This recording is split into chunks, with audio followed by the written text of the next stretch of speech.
Saudações a todos. Chamo-me Neira Celina Macaia, do curso de Gestão Empresarial, da turma G2A, segundo ano. E hoje irei falar da norma 27, que fala de custos de empreendimentos obtidos. O presente trabalho tem como estrutura a definição, custos de empréstimos obtidos, o reconhecimento, a capitalização, que inclui o início, suspensão e cessação.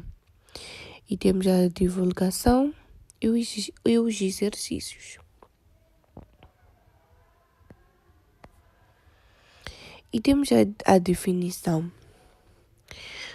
Custos de empreendimentos obtidos define os custos de empréstimos como juros e outros encargos suportados por uma entidade em consequência de empréstimos obtidos.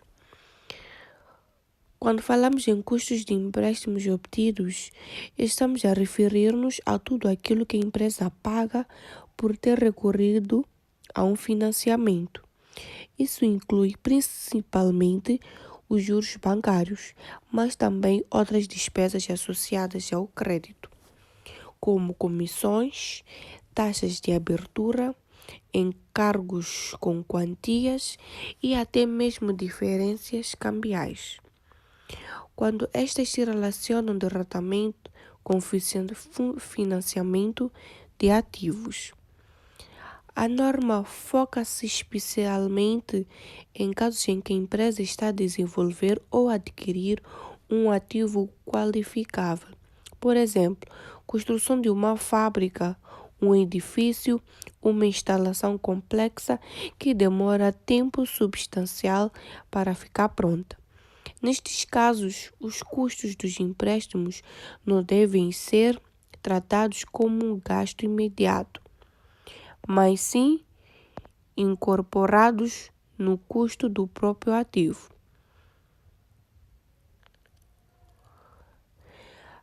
Ao aplicar esta norma, garante que o ativo seja mensurado de forma mais justa e completa. Assim, o valor total do ativo reflete não só o seu custo direto, mas também o esforço financeiro para tornar utilizável ou disponível para a venda. Ou seja, a norma 27 reconhece que o financiamento também faz parte do investimento, mas não se capitaliza quando se trata de um ativo qualificável. Se for, por exemplo, um empréstimo para pagar salários ou despesas correntes, aí os custos do empréstimo devem ser reconhecidos como gasto do período. Portanto, a definição da norma é mais do que conceitual. Ela tem impacto direto na forma como a empresa avalia os seus ativos, apura os seus lucros e apresenta as suas finanças.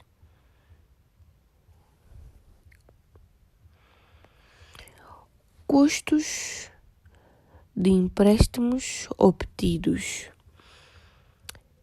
são os encargos suportados por uma entidade relacionados com a obtenção de financiamento. Isso inclui de forma direta os juros sobre empréstimos bancários, mas também outros custos financeiros que estejam ligados ao financiamento de ativos ou operações da empresa. Quando uma empresa recorre a um banco ou instituição financeira para obter um empréstimo ou financiamento, neste caso, ela não recebe esse dinheiro de graça. Há um custo normalmente sob a forma de juros, que a empresa precisa pagar pelo tempo que usa esse dinheiro. Esses custos são chamados de custos de empréstimos obtidos. Mas essa norma não vai além dos juros simples. Estes custos podem incluir juros propriamente ditos, comissões bancárias ligadas ao financiamento, custos de emissão de dívida, encargos com garantias, diferenças cambiais em determinados casos. A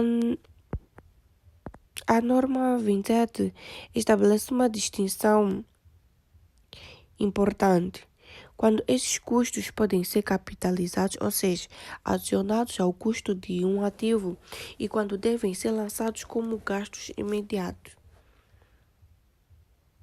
Se a empresa está a construir um ativo qualificável, como um edifício, uma fábrica ou uma instalação complexa, que exige um período de tempo substancial para estar pronto para o uso ou venda, os custos de empréstimos durante esse período devem ser capitalizados.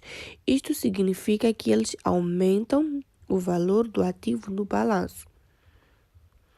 Por outro lado, se o empréstimo foi usado para cobrir despesas do dia a dia ou ativos que não exigem tempo para ficarem prontos, os custos devem ser reconhecidos como gasto no período em que ocorrem. Ou seja, os custos de empréstimos obtidos refletem o esforço financeiro da empresa para desenvolver, e a norma 27 orienta como esse esforço deve ser tratado contabilisticamente, sempre com o objetivo de apresentar uma imagem verdadeira e justa da situação financeira da entidade. Também irei falar do reconhecimento.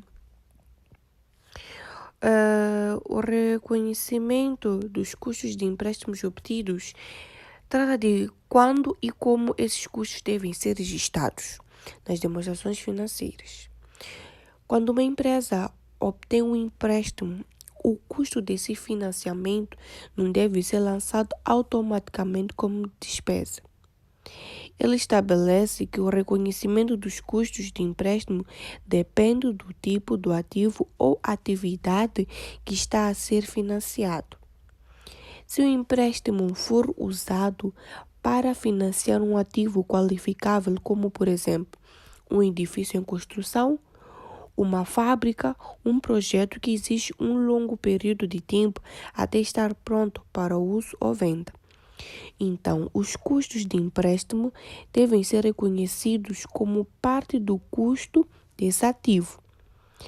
A isto chamamos capitalização, ou seja, o custo do ativo aumenta porque a empresa gastou recursos não só na sua construção direta, mas também nos juros relacionados.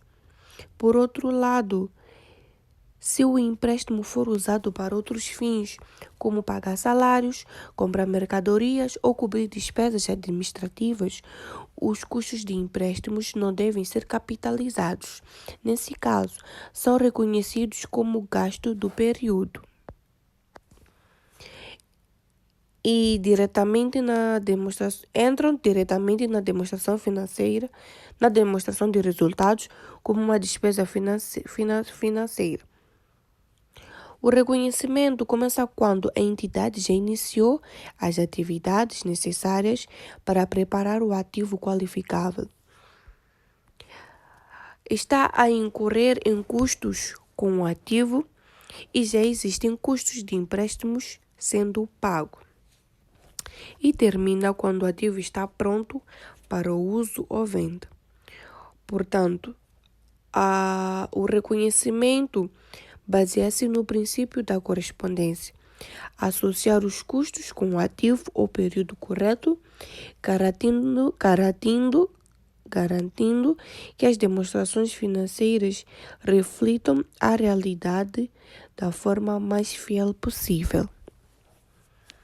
E os custos de empréstimos obtidos são diretamente atribuíveis à aquisição e construção ou produção de um ativo elegível. Fazem parte dos custos desse ativo 327 ou 334.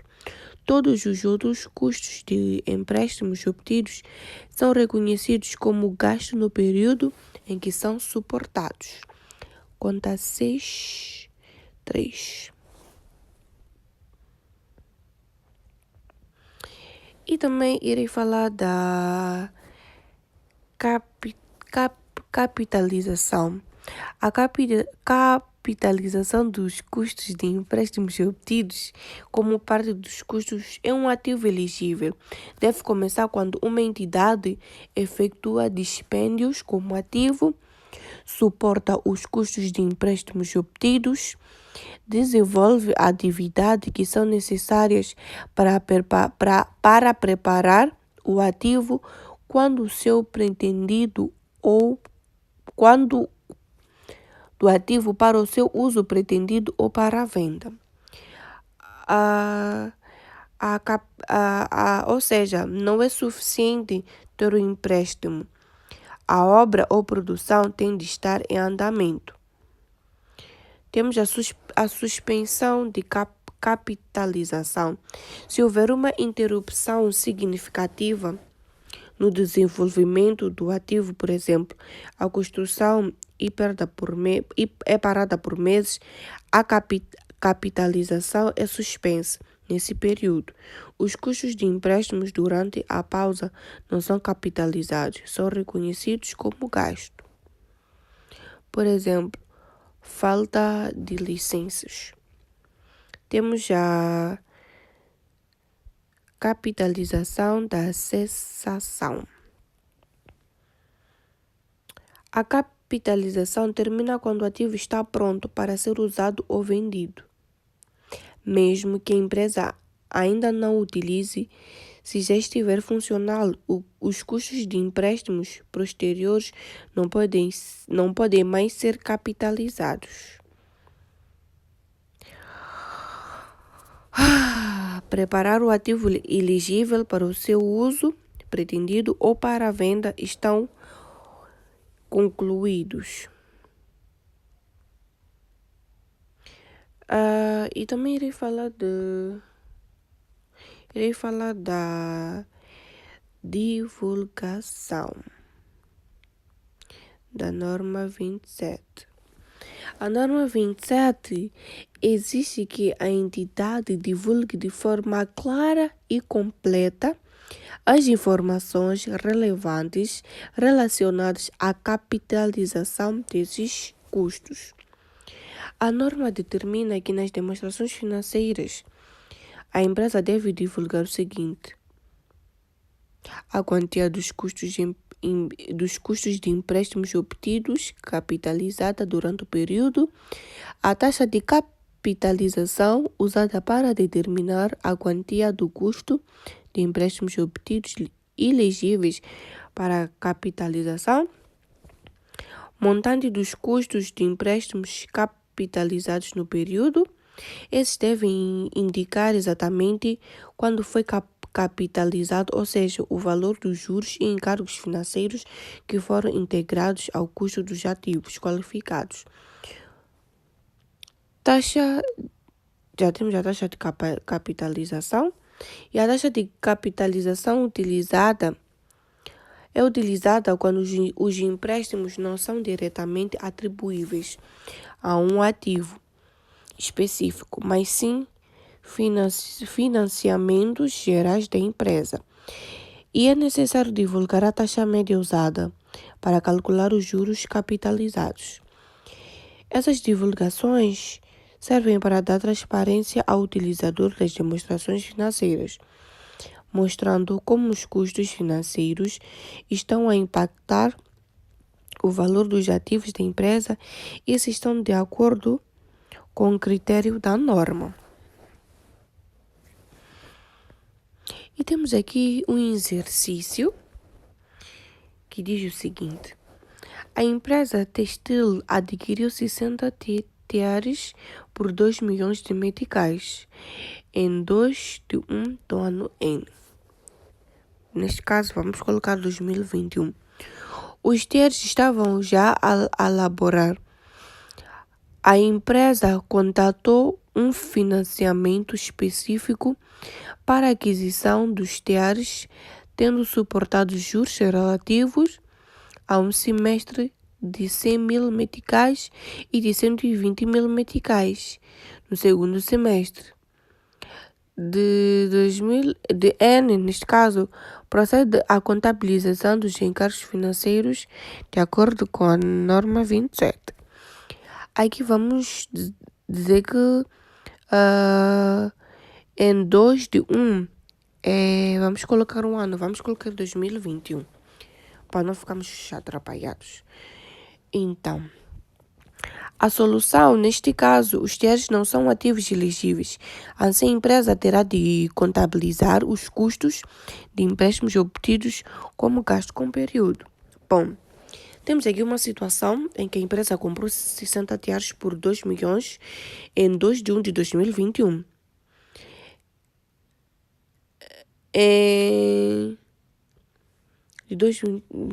5 de 1 de 2021, a empresa contratou um empréstimo específico para comprar estes TRs. Houve juros de 100 mil no segundo semestre de 2021.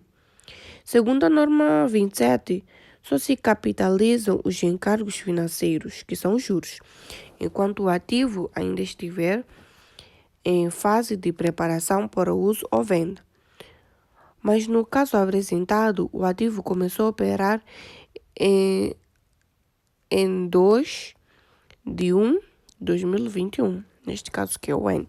Ou seja, logo no início do ano.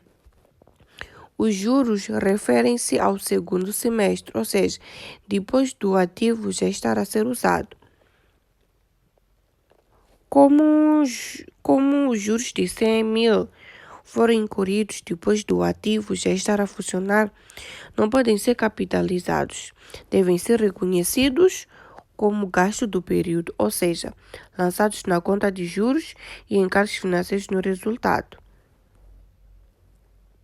Bom, neste caso, não são capitalizados porque os TRs já estavam operacionais. A empresa e deve registrar os 100 mil meticais como custo financeiro no resultado do período, cumprindo a regra da norma. E temos aqui mais um exercício. A construção da fábrica foi assegurada por um financiamento específico no valor de 1 milhão de meticais, o qual recebido em 1 de setembro do ano N, neste caso, que vamos supor que é 2021 neste caso. Esse financiamento venceu juros e taxa de 12% até 1 de novembro de 2021. E de 13% após essa data, o montante disponível é aplicado numa aplicação de tesouraria, que é remunerada a uma taxa de 5%. Aqui querem para nós indicarmos o tratamento contabilístico a ser dispensado aos custos de empréstimos obtidos de acordo com a norma 27. A norma, aqui temos uma situação em que a empresa está a construir uma fábrica, que é um ativo elegível, e recebeu 1 milhão de meticais de financiamento em 1 de setembro. A taxa de juros foi de 12% até 1 de novembro e 13% depois disso. Enquanto o valor não é usado, foi aplicado a 5% em tesouraria. A norma exige que os juros pagos sobre empréstimos obtidos para financiar ativos elegíveis, como fábricas em construção, devem ser capitalizados, ou seja, adicionados ao custo do ativo, enquanto estes estiverem em fase de construção. Aí como vamos calcular contabilisticamente? Em setembro e outubro, tivemos 1 milhão vezes 12%. E iremos fazer 12% a dividir por 12, que é igual a 20 mil. Em em novembro e depois temos a conta do milhão, vezes 13%, vezes o restante do período. Vamos supor que são mais 2 meses, que será igual a 21.667. E o total de juros será 41.667. Aqui juntamos o valor de setembro e outubro e juntamos o valor de novembro. E adicionamos mais 2 meses. E fizemos os 20.000 mais os 21.667, que deu 41.667. Para calcular o rendimento da aplicação, vamos supor que o montante ficou aplicado durante 4 meses, a 5%. 1 milhão vezes 5%, vezes 4 a dividir por 12, que dá 16.667. E temos aqui a capitalização líquida, que temos aqui colocamos aqui os 41.667 dos juros, menos 16.667 de rendimento, igual a 25.000. Devem ser capitalizados como custo da construção da fábrica. Segundo a norma 27, como estamos perante um ativo elegível, uma fábrica em construção, os juros do financiamento são capitalizados. No entanto, como o valor foi temporariamente aplicado, os rendimentos da aplicação devem ser deduzidos aos encargos financeiros. Assim, apenas o valor líquido dos juros é acionado ao custo da fábrica. Bom, a minha apresentação termina por aqui e obrigada pela atenção.